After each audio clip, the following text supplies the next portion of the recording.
Welcome back to Mr. Orr's Flipped Classroom for Grammar and Sentence Patterns. Today we're going to look at Sentence Pattern 7.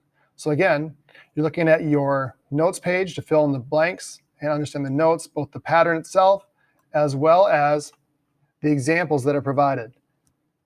Once you finish going through those and feel confident, then do some scaffolding by working your way through filling in some blanks or completing some sentences before you in fact create your own.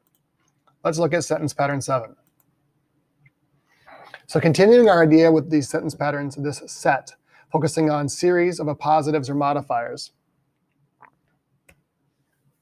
So again, a appositive is another word for something already named in the sentence. They need to continue to be parallel, the same parts of speech for all items in that series. The internal series, this means it's not the beginning like an introductory series. This is now internal, it's internal to the sentence. It's placed after the beginning of a sentence and is set off from the independent clause.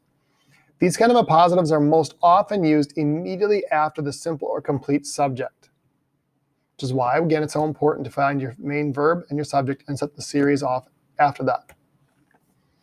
So in this case, we have a subject, whether it's complete or simple, the subject, dash, appositive, appositive, appositive. Again, no fanboys to it, just commas, dash, again, verb or verb and predicate, period. We can use dashes or we can even use parentheses to separate the series from the rest of the sentence. If you feel like you're using dashes too much, then maybe you consider parentheses. The danger with using parentheses is that most readers are trained that they can skip or ignore what is inside of parentheses. Two examples. The film's reviews, dreadful, horrible, putrid, have been less than flattering. So the film's reviews have been less than flattering, that's our sentence. But we're describing those reviews. Again, it comes right after the subject, so we know it's talking about the reviews. They're dreadful, horrible, and putrid. These are all modifiers. They're describing words. They're not nouns. They're simply words that are repeated. They're the film's dreadful, horrible, and putrid reviews have been less than flattering. So we could put it before the reviews, or we set it off here to really give emphasis to those words. And good choice of words as well. Very precise. Second example uses, instead of dashes, parentheses.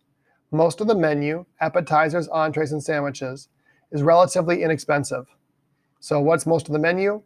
Appetizers, entrees, sandwiches. So in this case, it's describing the complete subject, most of the menu. It's not the entire menu, it's most of the menu.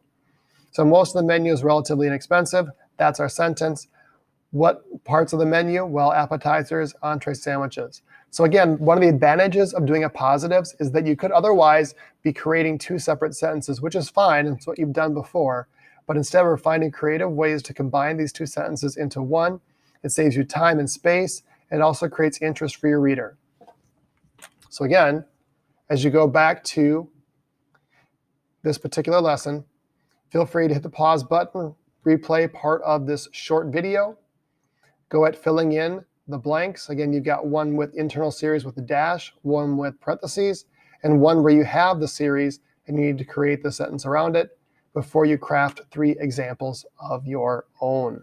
Again, when you finish, email connect with your teacher so that you can actually get some feedback on your work and see if you are on the right track.